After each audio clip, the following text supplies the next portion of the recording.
Series, we will identify why pornography is such a powerful temptation, how to protect yourself and loved ones from its venom, and ultimately how to gain victory if you feel trapped in its snare. Okay, it's going to be a very fruitful study, and we're going to have several sessions, and I hope that that it proves to be a blessing to you. All right.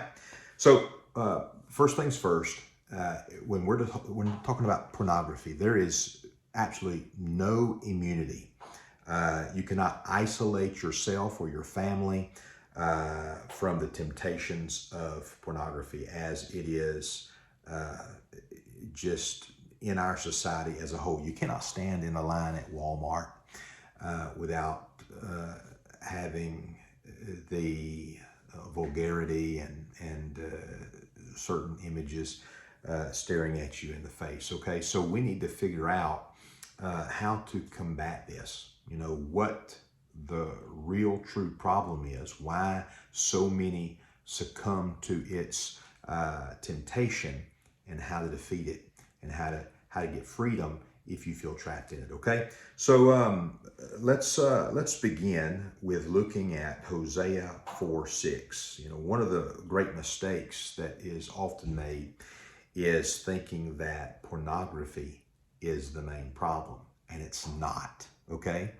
Hosea 4:6, God said, "My people are destroyed," and here God is going to give us the reason why his people are destroyed. Now, he could have said anything. He could have said, you know, my people are destroyed because of their vulgarity, or my people are destroyed because of their adultery, or my people are destroyed because of their lasciviousness. But he did not. God said, my people are destroyed for their lack of knowledge. Okay? So in other words, God did not say that his people are destroyed because of the presence of any one sin. No, God's people are not destroyed because of the presence of something, but because of the absence of something. Which is an incredible thought, okay? It's what I call a spiritual void. You might say, well, what about evil? I mean, we know that there are some things that are evil. Let me ask you a question. Where does evil come from? Where does evil come from? I've been in churches before and asked this question, and I stopped doing that, because often the pastor would be on the platform with me, and he would blurt out, he would say, Satan, Satan. And the truth is, that's not correct. In fact, it may shock you to find out who actually takes credit for evil. In Isaiah 45 and verse 7, God said, I form the light and create darkness. I make peace and create evil. I, the Lord, do all these things. Now, what in the world? How in the world did God just say that he creates evil? Well, you got to understand what he's talking about in this verse. Okay, first he says that he creates, that he forms the light and creates darkness. In other words, God is giving us a clear comparison. Light is a something, okay? Darkness is the word that essentially means the absence of light. In other words, you can have a flashlight, you can have a tool that projects light, because light is a something. But you have never seen anything that can project darkness, because darkness is not a something. Darkness is the absence of a something. Darkness is the absence of light, as is evil. Evil is not a something. You can't have a jar of evil. You can't project evil. You know, Star Wars, the very popular movie Star Wars, it gets this wrong. You can't have a force of evil. Evil is the absence of God's light. Evil is the absence of God's presence and God's goodness. That's what evil is, okay? So when we understand that the reason why God says that he created darkness and the reason why he said he created evil is because he actually created light. And so to remove that light, you have the word darkness. God's presence creates goodness. And so to remove God's presence, you have evil. Okay? So evil is always the absence of something and not the presence of something. It's critical to understand this if we're going to rightfully combat the evil that is pornography. Okay? So evil is always the absence of something and not the presence of something. What Satan actually does, and this is an important truth to understand. Ephesians 2:2 calls Satan the prince of the power of the air. And let me ask you a question. If you have a box full of air, what do you have? A box full of nothing. Okay? It's the absence and not the presence. Satan is his power is over nothingness. I didn't say nothing, but nothingness. His power is over the voids that we have in life. He rules over those voids. Paul said, "In my flesh dwelleth no good thing." Again, Paul is not saying, he's not pointing out a something in his flesh, but a nothingness in his flesh. "In my flesh dwelleth no good thing." It's the absence of the goodness that is the problem. We're told in Ephesians 4:27, "Neither give place to the devil." The devil takes advantage of the emptiness or the void, the spiritual void that we have in life. Now, to give you an illustration of this, imagine if you went in your yard and you dug a hole, okay? You create a void in your yard, all right? Now, can you pick that hole up? No. Why? Because a hole is a word that simply means the absence of dirt, okay? So you have this hole, you have this void. Now, imagine with me if you go in the kitchen and you get your trash and you take your trash outside and you just dump your trash in that hole. Have you destroyed the hole? No. No, now you simply have a hole full of trash. This is exactly what Satan does with our spiritual voids. So he takes advantage of that void, of that nothingness, of that emptiness that we have in our lives, and he puts trash in it. Now, here's the real deceiving part of it all. See, trash stinks, and as believers, as Christians, we become professional trash attackers. We see the trash in somebody's life and we begin to attack the trash and ignore the void. But to a person that has a void, even the trash feels better than the emptiness. Even the trash seems more appropriate than the emptiness. And so we should not become professional trash attackers in the church. If we want to deal with this issue of pornography, we have to recognize this. It is trash.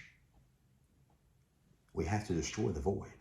We have to find out why and how Satan was able to supplant the trash. We have to destroy the void. We're not supposed to give place to the devil, okay? He rules over the voids in our life. God is not in the void filling business. God is in the void destroying business. That's what he does. Proverbs 27:7 says this. Listen carefully. The fool soul loatheth a honeycomb, but the hungry soul, every bitter thing is sweet. Let me read that again.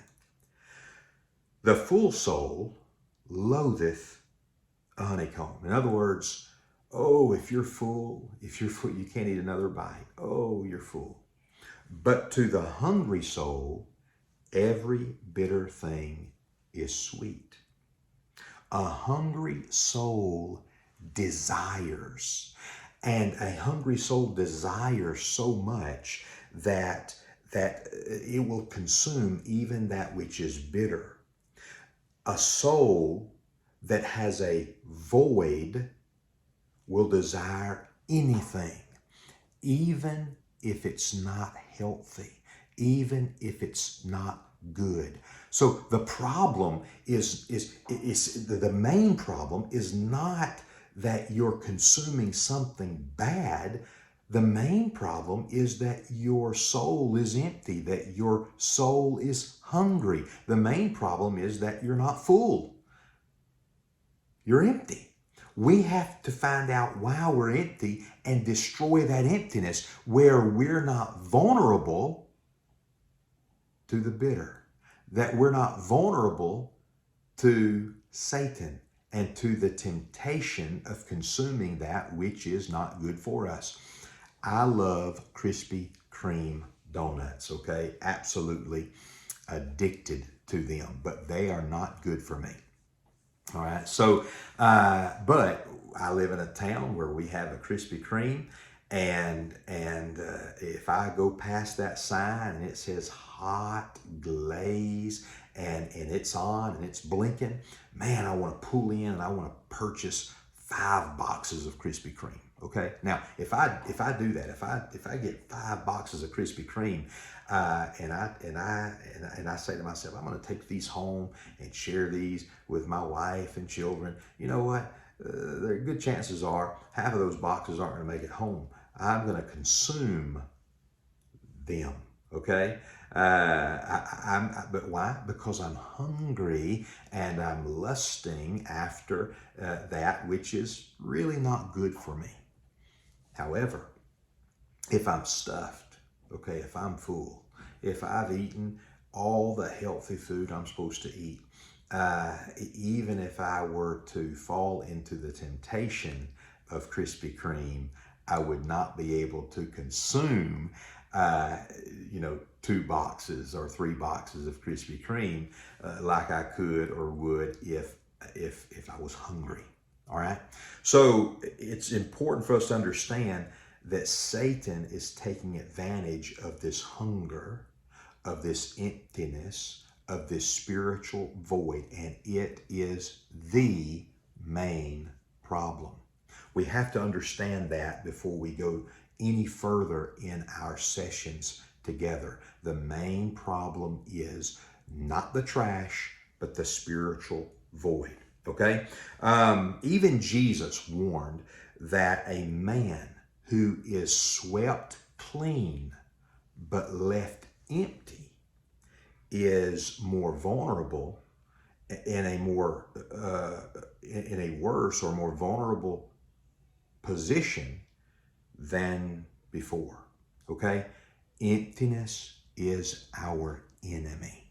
All right? So 5 things quickly about our first session. Okay, number 1, a void is a spiritual vulnerability. It is where you are vulnerable to the temptations of Satan. Okay, a void is a spiritual vulnerability. Number 2, a spiritual void is where Satan takes advantage. A spiritual void, that emptiness, that hunger, that void is where Satan takes advantage. Number 3, porn is simply trash in the void. All right? Pornography is trash in that void. Number 4, Christians must become more than trash attackers. We have to. If we're going to help those who are in bondage to the temptations or feel trapped in the snare of pornography, we have to be more than trash attack. We just can't point at the trash in someone's void and ignore the void, okay? I know the trash stinks, and the trash is what we see, but the void is the main problem. Number 5, God has given us the means to destroy every spiritual void. God has given us the means to destroy every spiritual void. So if we were discussing farmland, okay, and I said, you know what? Let me show you what I've been doing for the last several weeks and months, and I brought you out to my farm, and you saw nothing. You saw nothing, just an empty field. And I said, what do you think? It looks plowed, it looks nice, but where's your crop? And I don't plant a crop. I don't worry about a crop. But I have the most weedless field in the county. Man, there's no weeds. All I do is pull weeds. And I'm so happy because on my farm, no weeds. All I do is pull weeds. You would think I was insane, because the purpose is not to just pull weeds. The purpose is to cultivate a crop. And God's purpose is to cultivate something in His people. So our sessions are not going to be on how to just pull weeds out of your life. It's going to be how to cultivate holiness in your life, and how to be full, how to have a soul that is not hungry but full, and we will destroy those spiritual voids together. Romans 12:21 says, be not overcome of evil, but overcome evil with good. I hope that you will join us for session 2, and I hope this has been a blessing to you. God bless.